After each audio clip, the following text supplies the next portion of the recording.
cœurs qui étaient souffrants, qui étaient malades, qui étaient loin, se rapprochent ce matin et sentent et reçoivent ta guérison. Seigneur, merci parce que tu restaures ce matin à bien des égards. Je te loue, je te rends toute la gloire, Père. Prends le contrôle au nom de Jésus. Amen. Amen. Amen. Amen. Amen. Merci, Saint-Esprit. Merci, pasteur, pour ce résumé qui était... il est à propos. Les 7 points sont les bienvenus. Et nous arrivons au thème du temps qui nous a été imparti pour traiter le sujet du mois, qui est l'esprit de sagesse. Je dis bien le temps parce que le thème en lui-même, il y a encore à voir, il y a des choses encore à dire. Mais nous, notre temps va s'arrêter ici pour ce sujet-là. Et je bénis le Seigneur pour le thème du mois. Le dimanche, nous avons été enseignés sur l'utilité, la nécessité de chercher la sagesse en grandissant dans la connaissance de Dieu. En cherchant Dieu, on est en train d'acquérir quelque chose et ce quelque chose-là, c'est la sagesse. Amen. La conférence des femmes nous a aussi boosté au réveil, à l'action, en étant éclairés par le Christ. Dans quel but? Si tu es réveillé, si tu es éclairé, quel est l'objectif? Il faut pouvoir impacter ton environnement. Il faut pouvoir être utile là où tu te trouves. Amen. Et tout simplement, parce que la sagesse du pauvre est méprisée. Tu vas beau être sage, mais si tu n'as pas de choses, même si tu es l'aîné de la famille, avec toute ta sagesse, on va attendre le cadet qui vient, il sort le cash. Parle en langue. On va te donner ton honneur. On va attendre celui qui a l'argent. Donc, il faut qu'on puisse aussi impacter à ce niveau-là. Chrétien ne veut pas dire que tu es dépouillé, tu quémandes toujours. C'est pas possible. Si Joseph d'Arimathée n'était pas dans le sillage d'Hérode, le corps de Jésus allait rester en haut là-bas. Parce que tous les disciples se sont cherchés. Ils se sont cherchés. Le corps allait rester là. Personne, parce que les femmes, elles se tenaient loin. Elles-mêmes, elles ont eu le courage de venir, mais elles se tenaient loin. Qui allait aller demander à Hérode de faire descendre le corps? Il faut qu'on soit des personnes influentes. Amen. Boostons, encourageons nos enfants. Il y en a, ils ont des idées. Mais c'est souvent nous-mêmes par nos propos. Ah, mais ça là, moi je ne connais pas un chrétien qui fait ça. Hein. Et puis on les casse, on les décourage. Et pourtant, Dieu veut qu'on prospère. Aussi bien dans le spirituel que dans le monde séculier. Il faut être influent. Il y a des zones, si tu n'as pas l'argent, tu ne peux pas rentrer là-bas. Ce n'est pas permis qu'aux francs-maçons, ce n'est pas permis qu'aux Illuminati. Mais pourquoi dans ces hautes sphères-là, il n'y a pas de chrétiens? Il y a des sociétés, même tu entres là-bas en tant que chrétien, les gens vont te décourager. Là-bas, ton patron, là, tu sais que c'est un franc-maçon. Ils ont un réseau. Mais pourquoi Dieu permet qu'on arrive là-bas? Si Joseph n'était pas arrivé en Égypte, imaginons la catastrophe. Dieu nous envoie dans des endroits pas évidents, c'est vrai. Mais il nous a dit, je vous envoie comme des agneaux au milieu des loups. Il sait ce qu'il fait. Amen. Amen. Le sujet, il est vaste. Mais on va se poser une question. Comment est-ce qu'on peut savoir qu'on est sage? Comment on peut savoir qu'on est sage? J'ai énuméré 3 points. Il y en a beaucoup, hein, mais je me suis arrêtée que sur 3 points. Dans un premier temps, on reconnaît ses limites. Quand tu sais que là, tu ne maîtrises pas le sujet, aie le courage de dire ça là, je ne connais pas. Tu vas apprendre. Ça veut dire que tu es en train de dire à la personne en face de toi, apprends-moi. Apprends-moi. Ça, je ne sais pas faire. Comment tu fais? Comment est-ce que tu arrives à le faire? j'ai une pensée qui monte dans mon cœur. Quand ma mère était malade, j'ai appris à faire la couture. Mais il y avait un style de découpe qu'elle avait qui était vraiment particulier. Et ce type de couture-là, si tu ne le découpais pas comme on le fait, tu le ratais en fait. Et chaque fois, c'était elle qui découpait. Et puis quand elle est tombée malade, un matin, je me suis réveillée pendant que je me préparais. La pensée est montée dans mon cœur. Est-ce que tu sais faire cette découpe? Je vous avoue, l'idée m'a fait peur parce que je me suis dit, ma mère ne va pas mourir. Elle est encore là. Mais j'ai pris au sérieux l'alerte quand même. Et ce jour-là, quand je suis allée lui rendre visite, je lui ai dit, maman, comment est-ce qu'on découpe le pain? Elle me dit, mais plusieurs fois on l'a fait. J'ai dit, oui, maman, je veux écrire. Je veux que tu m'expliques. Et puis cette fois-ci, je vais écrire. Et elle a pris son temps avec le peu de force qui lui restait. Elle m'a expliqué les choses. Et puis j'ai noté, j'ai gardé le carnet. Il est encore là, le carnet. Aujourd'hui, ma mère n'est plus. Mais quand je regarde le carnet, je dis, assurément, en ce moment-là, le Saint-Esprit est en train de me dire, qu'on signe ces choses-là. Les paroles s'en vont, les paroles partent, mais ce qu'on écrit, on peut revenir dessus. Souvent, on a des carnets, quand tu rentres, tu tombes dessus, tu dis, je t'ai inspiré, hein, là. Parce que tu as noté, mais si c'était simplement des paroles, c'était parti. On reconnaît ses limites. En deuxième lieu, on reconnaît ses erreurs. Et on change de point de vue lorsqu'on dispose de nouvelles informations. Mais on fait tout ça pourquoi? Dans le but de demander pardon. De demander pardon. Une situation peut arriver, tu prends une décision. Et puis après, écoute, tu mènes des enquêtes, souvent même le temps passe.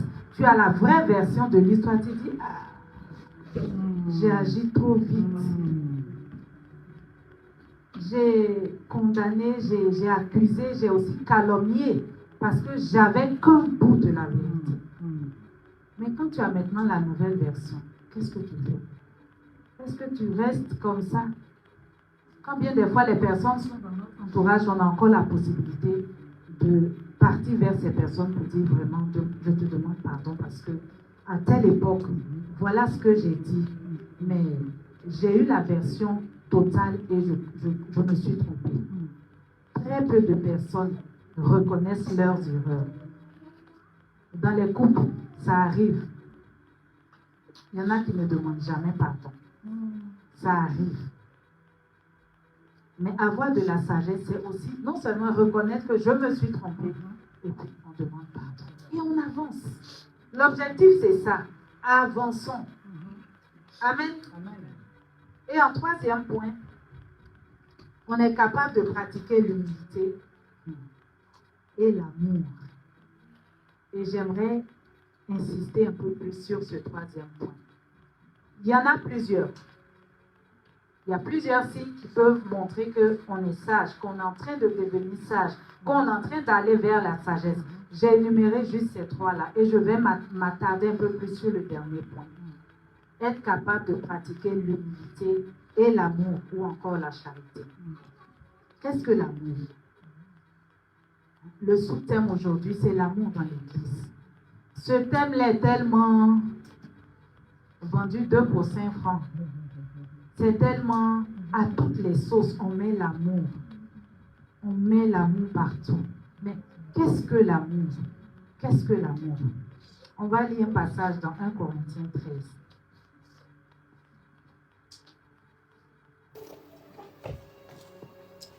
1 Corinthiens 13, verset 1.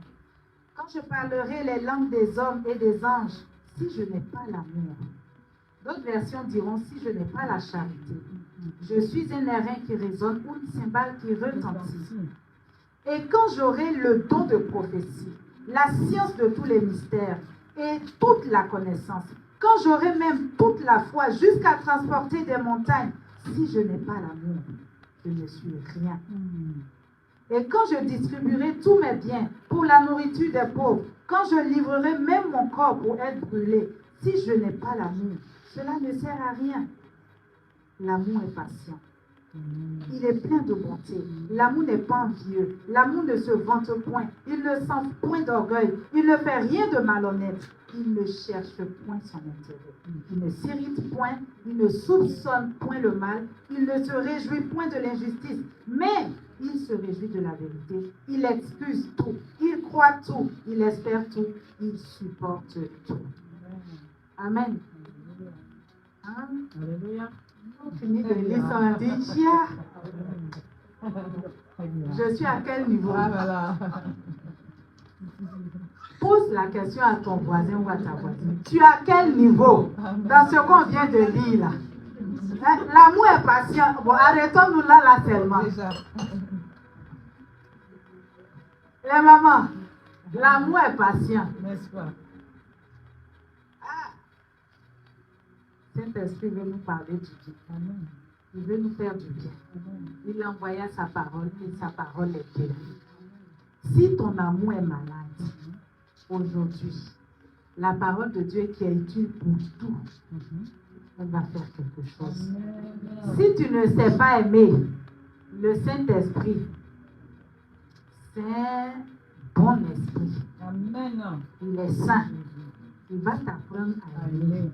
Amen. Alléluia. Si les circonstances de la vie, les situations de la vie ont tordu ta façon de voir l'amour, toi, ton amour est résumé à un chiffre.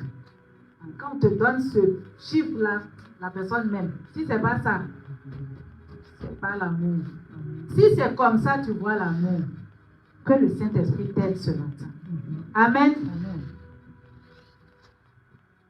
J'aimerais quand même nous poser une question. Quand on a lu ça, qu'est-ce qui te motive? Qu'est-ce qui te pousse à poser un acte, peu importe l'acte? Déjà même te lever ce matin pour venir, c'est quoi? Qu'est-ce qui t'a motivé? Parce que si tout ce qu'on fait n'est pas poussé par l'amour dans un premier temps, si ce n'est pas l'amour qui fait que tu veux faire quelque chose, mais tu te dis quand je vais faire la chose là, elle va sentir que je l'aime. C'est-à-dire que cette chose-là, tu ne l'as pas faite, la personne ne peut pas sentir que tu l'aimes. C'est que, c'est pas moi qui dis, la Bible dit. Tu es un airain qui résonne, ou une cymbale qui fait du bruit. C'est-à-dire, bon, peut-être ça c'est gros français. On prend ça là, et puis tu fais du bruit dans les oreilles des gens seulement. C'est-à-dire, il n'y a pas de mélodie, c'est du bruit. On nous dit, quand tu fais quelque chose sans l'amour, c'est comme ça que tu es. Qu'est-ce qui te motive? C'est-à-dire, même quand tu prends le micro, tu viens ici chanter là, tu dis, j'ai une voix spirituelle. C'est pour ça que je me mets là. Ou bien, tu te dis, Seigneur, si je fais un peu plus d'efforts, je m'exerce, quand je vais adorer, ça va disposer les cœurs. Amen. Est-ce que c'est ça qui fait que tu vas dans le groupe musical?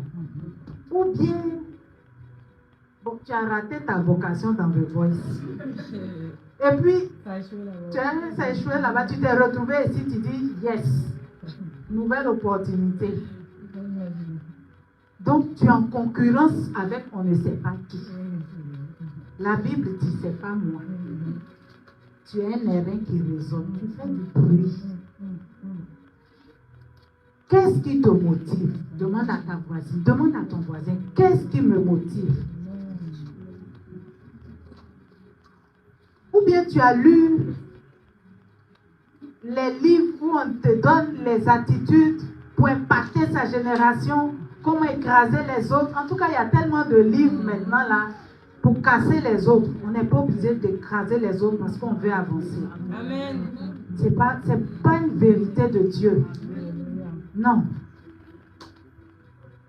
Je suis en train de nous emmener à comprendre que ce qui doit stimuler nos actions, c'est l'amour. C'est l'amour. C'est l'amour qui doit te pousser à faire telle ou telle chose. Des fois, on n'a pas envie. Pour les hommes mariés et les femmes mariées, des fois, on n'a pas envie. Mais à cause de ce que c'est un sacrifice, tu dis, je le fais. Des fois, tu n'as même pas envie de sourire. Tu n'as pas envie même de faire l'effort. Mais à cause de l'amour. Le Saint-Esprit va venir te chatouiller. Tu vas sourire. Amen. Amen. Ah, un esprit de sagesse et de révélation dans sa connaissance. Amen. Amen. Le diable ne cherche pas autre chose à détruire en toi, sauf l'amour. Le diable fait, c'est-à-dire qu'ils font les réunions. Comment ils vont casser l'amour que tu es capable de manifester, que tu es capable de dispenser? Comment ils vont faire pour... C'est ça, le diable cherche. Prie, ça c'est bien, ça là, il va te laisser prier. Mais quand tu vas sortir de là, les pensées qu'il va te mettre, pour te pousser à haïr une personne, pour te pousser à te méfier d'une personne, pour te pousser à calomnier une personne, ah, le diable combat l'amour dans l'église. Le diable combat l'amour parce que sans amour, on ne peut rien faire. On ne peut rien faire. L'amour est patient. À quel moment tu vas élever l'enfant là qui est têtu comme ça jusqu'à... L'enfant va arriver. Et puis toi aussi tu vas relever la tête pour dire, ah, je viens de loin. Si tu n'as pas la patience, tu vas casser, tu vas détruire. Alors que tu es un instructeur que Dieu a suscité pour enseigner. Souvent quand ce sont les frères de l'église, on a de la patience. Parce qu'on se dit, ah, quand on va partir, chacun se laisse. Hein. Mais ton enfant il est collé sur ton dos. Ton mari est collé sur ton dos. Ta femme collée sur ton dos. Tu tournes ici, elle est là. Tu tournes là-bas, il est là. Tes enfants sont devant toi. Tu ne peux pas te séparer. Et pourtant, Dieu veut que ce soit comme ça qu'on aime. C'est pour cela qu'il a pris l'image d'un corps. Le bras ne peut pas dire, je n'ai pas besoin du pied. C'est pas possible. La tête ne peut pas dire, moi-même, je n'ai pas besoin du cou. On a besoin les uns des autres. La pensée qui vient te dire que tu n'as pas besoin de quelqu'un, elle est du diable. Elle est du diable. Ce matin, tu es venu en voiture. C'est toi qui as conduit la voiture. C'est quelqu'un. Tu as appris à lire. Il a fallu une maîtresse, il a fallu un maître. Il y a toujours un intermédiaire. C'est comme ça Dieu veut que les choses soient. Donc, ta bénédiction, là, si tu veux, enferme-toi 6 mois, puis ne vois personne. Quand tu vas sortir, tu auras faim. Quelqu'un va te faire à manger. Peut-être toi-même, tu sais faire à manger. Tu auras fait les courses. Le magasin n'est pas à toi. Ce n'est pas toi qui as cultivé les aliments. On a toujours besoin de quelqu'un. On a toujours besoin de quelqu'un. La pensée qui dit, tu n'as besoin de personne, c'est du diable. C'est du diable. Des fois, dans la maison, on ne peut pas te parler, mais Dieu va permettre, comme il est amour, quand tu vas sortir, quelqu'un de dehors va te parler. Parce qu'il faut que quelqu'un te parle. Dieu veut que ce soit comme ça. Moïse sur la montagne, il a dit, regarde et fais selon le modèle. Qui a fait et puis Moïse regarde? C'était Dieu, non? Il faut que quelqu'un fasse. Et tu regardes, et puis tu reproduis. Souvent là, tu vas refaire. Des fois, tu veux renoncer. L'Esprit te dit, persévère, continue. Continue.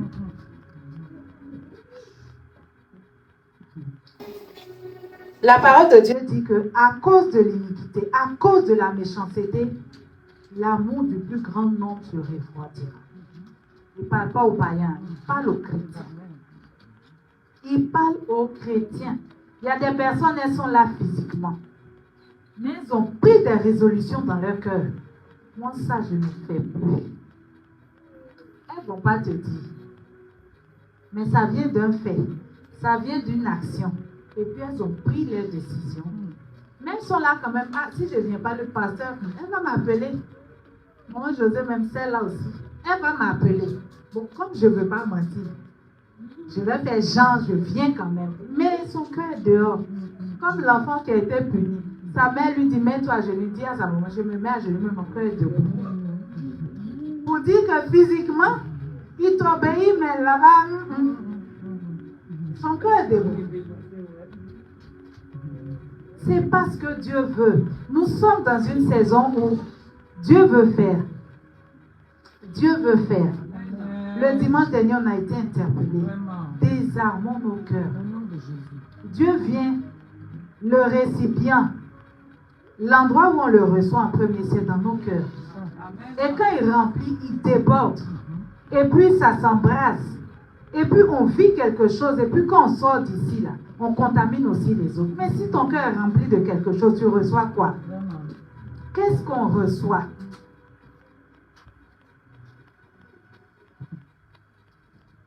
Dans ce pays-là, moi c'est ici en tout cas que je ne fais qu'entendre.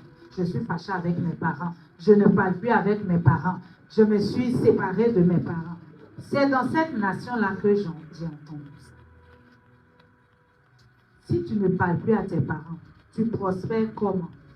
Tu réussis comment? Il y en a qui vont dire, oui, je m'en sors, j'ai mon travail, j'ai ma petite famille. Mais ce n'est pas à ce niveau-là que Dieu te voyait. Peut-être tu te vois en train de gérer des entreprises, des succursales, parce que peut-être tes parents t'auraient donné un conseil à propos. Mais comme tu as coupé, tu as un certain succès, tu t'es arrêté là. Tu t'es arrêté là. Le degré de rébellion que l'ennemi met dans le cœur de nos enfants, met dans le cœur des hommes, met dans le cœur des femmes, c'est pour casser l'amour. C'est pour casser l'amour. Il y a des enfants qui étaient obéissants, mais à cause d'une fréquentation. Ah, mais toi, quand ta mère, je vais parler comme les jeunes, permettez-moi. Quand ta daronne, elle te dit ça, mais tu fais. Moi, je ne fais pas. Ah bon? Toi, tu ne fais pas. Il a entendu, c'est rentré. Puis lui aussi, il vient. L'enfant vient, il va reproduire. Il va reproduire. On les laisse sortir.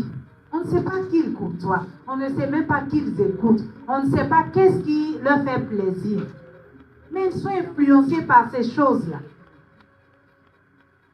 L'autre a fait, moi aussi je veux faire. J'ai vu l'autre faire, donc ça veut dire c'est faisable. Je fais. Dieu veut que nous puissions manifester de l'amour. Et l'amour passe par l'obéissance. L'amour passe par l'obéissance.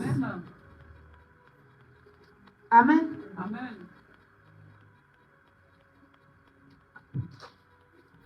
Dans le royaume de Dieu, il y a un principe. Quand on est frustré, quand on est blessé, il y a un principe dans le royaume de Dieu.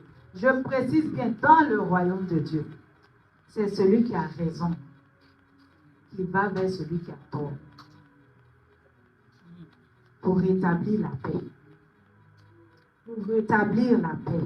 La Bible dit, quand tu veux aller faire ton offrande, et puis tu te rappelles, ce n'est même pas toi, que ton frère a quelque chose contre toi. Ça ne sert à rien de faire 4 heures de prière. Il dit, laisse là ton offrande, va te réconcilier. Et puis, reviens faire ta prière. À ce moment-là, peut-être même 10 minutes, 15 minutes, tu es exaucé. Parce que tu as rétabli l'ordre des choses. Il y a des jeunes. Ne voyez pas l'âge quand je dis jeune. Il y a des personnes qui attendent l'occasion du premier contrat pour s'en aller de la maison. Pour parler en bon français. Ce que je voulais dire là, c'est pas bon. Pour s'en aller de la maison, et puis, je ne vais plus la voir sur mon dos. Sauf qu'il y en a, moi j'en ai vu des exemples. Quand ils partent, ils sont dans la vie active. C'est vrai, il n'y a plus les parents. Ils réalisent que ce n'était pas aussi simple que ça.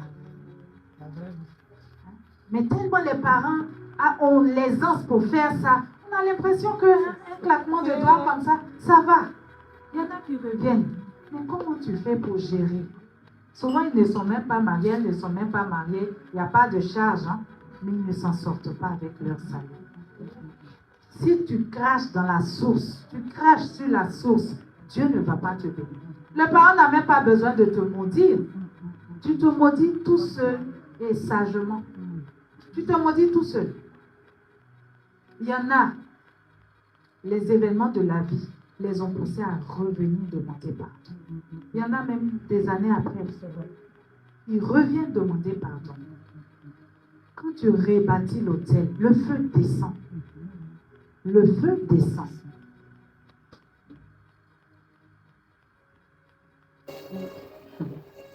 Que Dieu nous aide.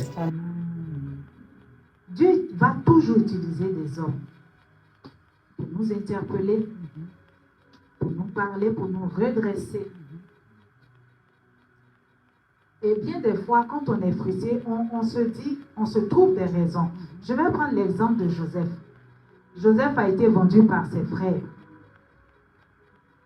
Il s'est retrouvé en Égypte et il a suivi tout ce que son histoire nous raconte dans Genèse 37 à 45. Quand ses frères ont vu que c'était Joseph qui était devenu le boss, Joseph était en position de force. Toi, à la place de Joseph, qu'aurais-tu fait? Qu'est-ce que tu aurais fait? Joseph n'a rien demandé à son père. C'est son père qui lui a fait la tunique de couleur. Il n'a pas demandé à Net à se rendre.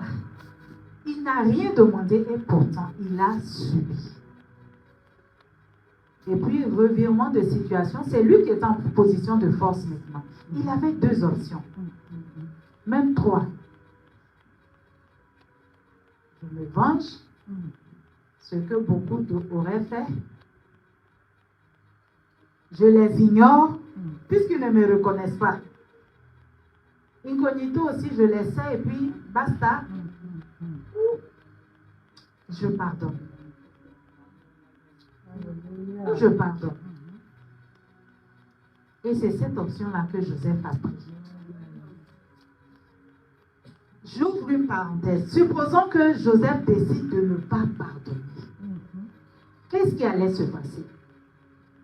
Il n'allait plus revoir son père parce que ceux qui l'ont blessé là, ceux qui l'ont vendu, ceux qui lui ont fait du mal, ce sont les mêmes qui pouvaient ramener la parole, une bonne nouvelle à leur papa pour dire, hey, on a retrouvé Joseph. Ce sont les mêmes. Donc, s'il n'avait pas pardonné, il n'aurait pas eu les nouvelles que son père était vivant, ni son petit frère. Mais Israël allait tout simplement et bonnement être éteint. Ils allaient tous mourir parce que c'était la famine. C'était une crise. Ce n'était pas dans une seule région. Il y avait la famine. Ils allaient mourir. Donc, imaginons un peu. Allons même plus loin. Toi et moi, on allait être sauvés complètement. Le salut vient des Juifs.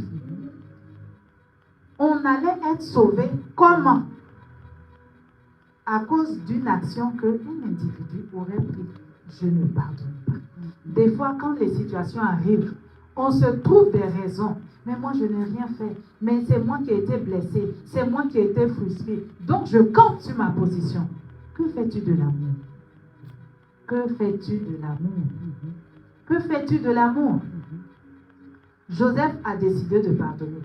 J'ouvre toujours ma parenthèse. J'imagine les retrouvailles entre Joseph et son père. Qu'est-ce que Joseph a bien pu dire au père toutes ces années? Joseph, il connaît la version. Ses frères aussi connaissent la vérité. Ce qui s'est passé entre les deux. Mais ça n'a pas été écrit. Peut-être qu'il n'a pas dit même la vérité. Peut-être qu'il n'a même pas abordé ça. Mais toujours est-il qu'il a décidé de pardonner. Il y a un autre cas qu'on va prendre. Celui de Paul. Paul était zélé, croyant faire ce qui était bien pour la parole de Dieu. Il a pris des lettres pour aller dans une ville, pour enchaîner et emprisonner ceux qui prêchaient, ceux qui adoraient le nom de Jésus. Ça, c'était Saul. Sur le chemin, il rencontre le Seigneur. Quelque chose se passe. Le Seigneur lui dit, va dans la ville, quelqu'un va prier pour toi, tu vas être guéri. Il ne connaît pas cette personne, déjà il est aveugle. Mais lorsque l'Esprit va parler à Ananias pour dire, va prier pour celui-là, Ananias dit, Saint-Esprit, attends. Celui-là, On a appris ici tout le mal qu'il fait. Des fois, dans l'église, il y a des situations où tu peux trancher. Mais plutôt que de faire la bonne chose, tu dis et tu t'arrêtes sur les mauvaises paroles. Toi, c'est ce qui est dans ta tête et c'est ce que tu gardes. Ananias a ouvert son cœur. Il a dit, mais celui-là, il ne fait pas du bien. Tu veux que j'aille prier pour lui? Non. Le Seigneur le convainc pour dire, celui-là, c'est un instrument que j'ai choisi. Le pasteur nous disait ici tout à l'heure, le désert aussi utile. Les frustrations là sont aussi utiles. Personne n'aime ça, mais c'est utile. C'est utile. Alors il se soumet. Quand il parlait à l'esprit, il dit celui-ci. Il appelait celui-ci. Mais au moment où il a été convaincu qu'il allait prier pour Paul, il a dit Saul, mon frère. Il a appelé mon frère. Bon, à quel moment entre celui-ci et puis mon frère, le Saint-Esprit était passé par là. Le Saint-Esprit était passé par là. Comment est-ce que tu vois les personnes autour de toi? Est-ce que tu te dis, ça peut être un instrument que Dieu utilise pour m'émonder un peu, pour m'apprendre, pour révéler même l'état de mon cœur. Des fois, des situations viennent nous titiller pour dire, il y a de l'orgueil en toi. Il y a de l'arrogance en toi. C'est pas parce que tu parles en langue seulement, hein. C'est pas parce que tu es dans le service où tu es tout le temps, les dimanches à l'église, ou bien ta mine est serrée, ça ne veut pas dire que tu es très spirituel, je suis désolée. Si Jésus avait une mine comme ça, personne ne serait allé vers lui. Ils vont dire, celui-là, souris jamais. Je prends ma route. Donnons l'opportunité aux gens. Appâtons les gens avec un visage souriant. C'est une grâce. C'est une grâce. Il se retrouve à dire, Paul, mon frère, Saul, mon frère. Quelle est ton attitude quand tu es frustré dans l'église? Est-ce que tu continues à faire la chose de telle sorte que tu te dis, je le fais pour le Seigneur. Même si je suis frustré, le Seigneur va me relever. Ou bien tu te dis, dans tous les cas, moi je savais qu'au milieu des chrétiens, c'est comme ça. Hein? Ça là, c'est les chrétiens. Est-ce que c'est comme ça que tu réfléchis? La parole de Dieu dit, l'amour est patient. Le figuier, lorsque le maître est venu pour dire, mais celui-là, il est là, il occupe inutilement la terre, coupe-le. Le vigneron dit, donne-moi encore une année. Je veux mettre de l'engrais, je vais mettre du fumier. Et puis, bon, si ça ne produit pas là maintenant, tu pourras le couper. Est-ce que souvent on a cette patience-là avec les bien-aimés frères et sœurs? Est-ce qu'on leur donne l'occasion de faire la chose? Ou bien les a mis dans un placard à clé, à code, on a avalé la clé. Ils ne vont plus sortir de là-bas. Ou on les a mis là-bas, là, ils sont restés. En temps, le Saint-Esprit est capable de transformer la personne. Toi, tu es parti avec la période où tu l'as enfermé. Tu vas peut-être entendre un témoignage de cette personne 1 ou 2 ans après. Tu vas dire, celui-là, il peut changer. Il peut changer, vous êtes sûr. Et puis maintenant, on vient comme du levain pour venir titiller un peu, pour voir est-ce que la personne a vraiment changé. Paul, quand il s'est converti, il a changé, Ananias a prié pour lui. Il s'est levé, il a commencé à prier. Il y avait un groupe de disciples qui disaient, si celui-là, nous, on ne le veut pas avec nous aussi. Il a dû aller avec d'autres personnes. Mais il a fallu que des personnes parlent en faveur de Paul. Souvent, dans des situations, tout le monde ne peut pas être partout. Mais des fois, tu as l'occasion de renchérir, d'embellir l'image d'un frère. Parce que tes oreilles ont entendu une conversation où on était en train de dénigrer la personne à cause de ce que c'est ton frère, à cause de ce que c'est ta soeur. Prends son parti, défends la personne. La Bible dit, quand tu as quelque chose contre quelqu'un, appelle ton frère, convainc-le. Si tu l'as gagné, tu as gagné une âme. Si la personne ne veut pas changer, prends une autre personne, parle. Et si après toutes ces démarches, la personne ne veut pas changer, tes mains sont libres. Son sang ne va pas reverser sur ta tête. Souvent, on prie pour nous-mêmes. On prie pour nos enfants. Mais les enfants des autres, on les pointe du doigt. Un homme de Dieu disait, quand tu pointes une personne du doigt, là, il y a un. Mais il y a 4 sur toi. Il y en a 4 sur toi. Tu es sûr que tu n'as rien à te reprocher. Tu es sûr que tu fais tout bien. Voyons dans les autres aussi un autre moi, le reflet de notre image nous-mêmes. Moi, si je me trouvais en mauvaise posture et qu'une personne venait me secourir, je bénirais le Seigneur. Alors pourquoi ne pas le faire pour les autres? N'oublions pas, le diable ne s'embête pas parce qu'on se retrouve. Il s'embête parce qu'on va manifester l'amour. Il s'embête, il se déchaîne parce qu'on veut manifester l'amour. Peut-être qu'il y a des choses à régler. Peut-être qu'il y a des relations à restaurer. Pour les plus jeunes, peut-être qu'il y a des pardons à demander. Peut-être. L'Esprit de Dieu ne parle pas en vain. Amen. Si le pasteur, le dimanche dernier, nous a interpellés, assurément, il y a quelque chose à faire. Peut-être qu'il y a des messages que tu ignores. Parce que la personne, elle est encore dans le placard. Libère. Quand on dit on a pardonné, on n'ignore pas la personne. On n'ignore pas la personne. Peut-être qu'elle ne va plus être ton amie. Elle ne va plus être dans ton intimité. Mais ce n'est pas ton ennemi. Elle mérite de la considération. Elle mérite ton bonjour. Alléluia. Si tu peux prier pour des inconvertis, des personnes que tu ne connais pas, plus forte raison, cette personne que tu connais, que tu as côtoyée. Pour les plus jeunes, souvent l'ennemi vous met dans le cœur. Ah, si mes parents étaient comme ça, ils auraient mérité mon respect. Ils auraient mérité ma considération. Dieu t'a demandé ton avis avant de les choisir comme ton père ou ta mère. Est-ce que Dieu t'a demandé ton avis? Il a dit, c'est un commandement. Honore ton père ou ta mère. Quand on te dit commander, ça veut dire que ce n'est pas quelque chose que tu vas te lever pour faire youpi, alléluia, amen. Non. C'est difficile. Tu vas les supporter. C'est ton père, c'est ta mère. Nous qui sommes même plus jeunes, c'est ton père, c'est ta mère. Si tu ne les as plus physiquement, Dieu, la nature a horreur du vide. Dieu va t'envoyer des mamans, Dieu va t'envoyer encore des papas.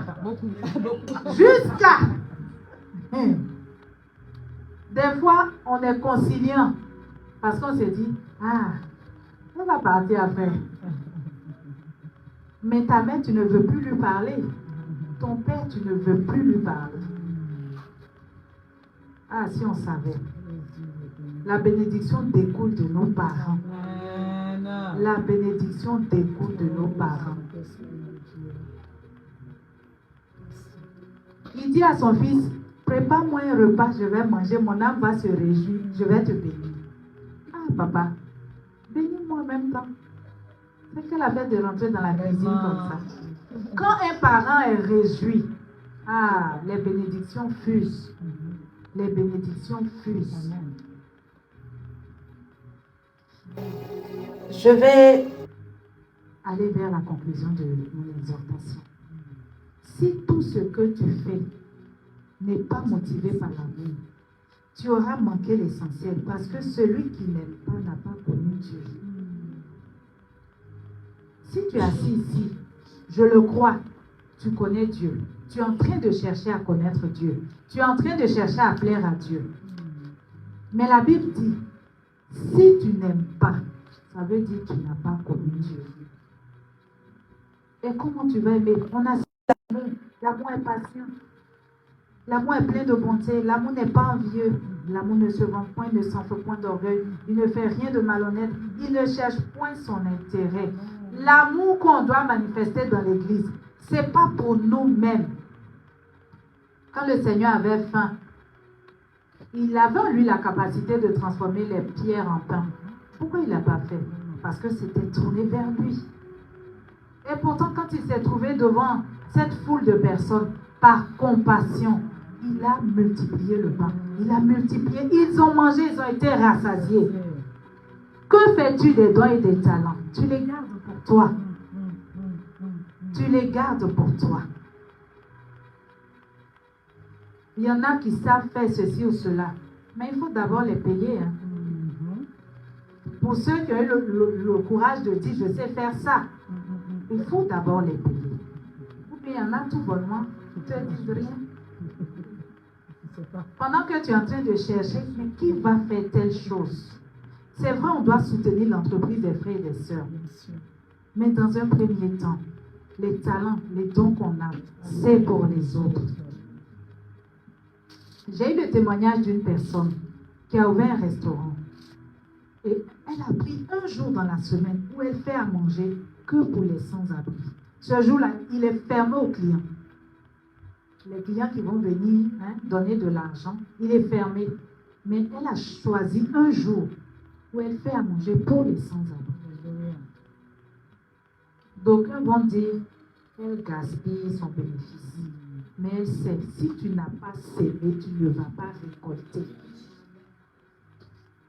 Si tu n'as pas sémé, tu ne vas pas récolter. Il y en a, ils vont juste vendre des beignets. Mais les beignets, là, les gens vont commander ça sur Internet pour dire, viens me livrer. C'est Dieu qui fait prospérer. Quel est l'esprit qui est derrière toi? Qu'est-ce qui t'anime? Qu'est-ce qui nous anime? Je me mets même moi-même dedans. Paul dit, de peur qu'après avoir prêché, moi-même je me sois disqualifié. Moi-même je suis dedans. Qu'est-ce qui nous anime quand on veut faire quelque chose? Qu'est-ce qui nous motive?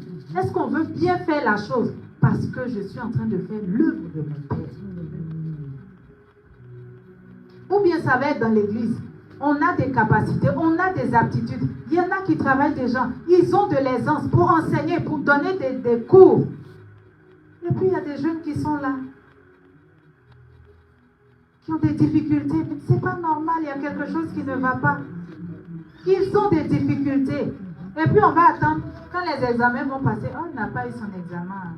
Tu aurais pu faire quelque chose.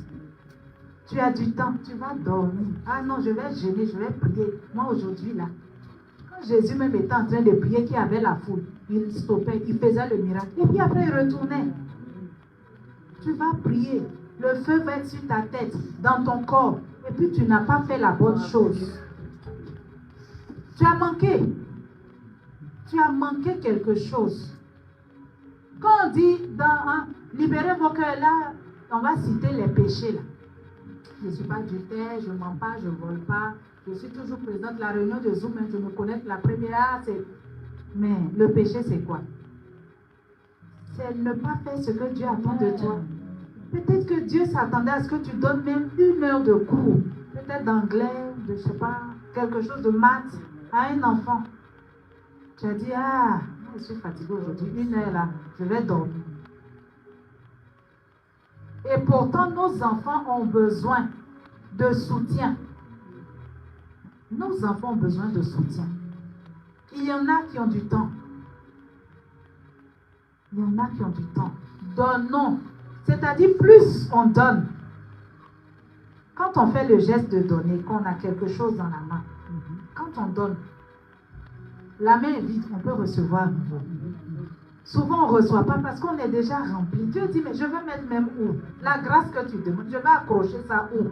C'est déjà rempli. Mais donne. Donne. Les talents, les dons, c'est pour les autres. C'est pour les autres. Peut-être que tu as la capacité de booster.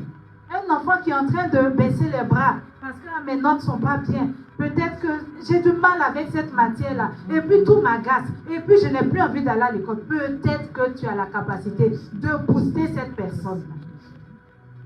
Maintenant tu attends le dimanche tu viens, tu pries, tu t'en vas, tu es dans le péché.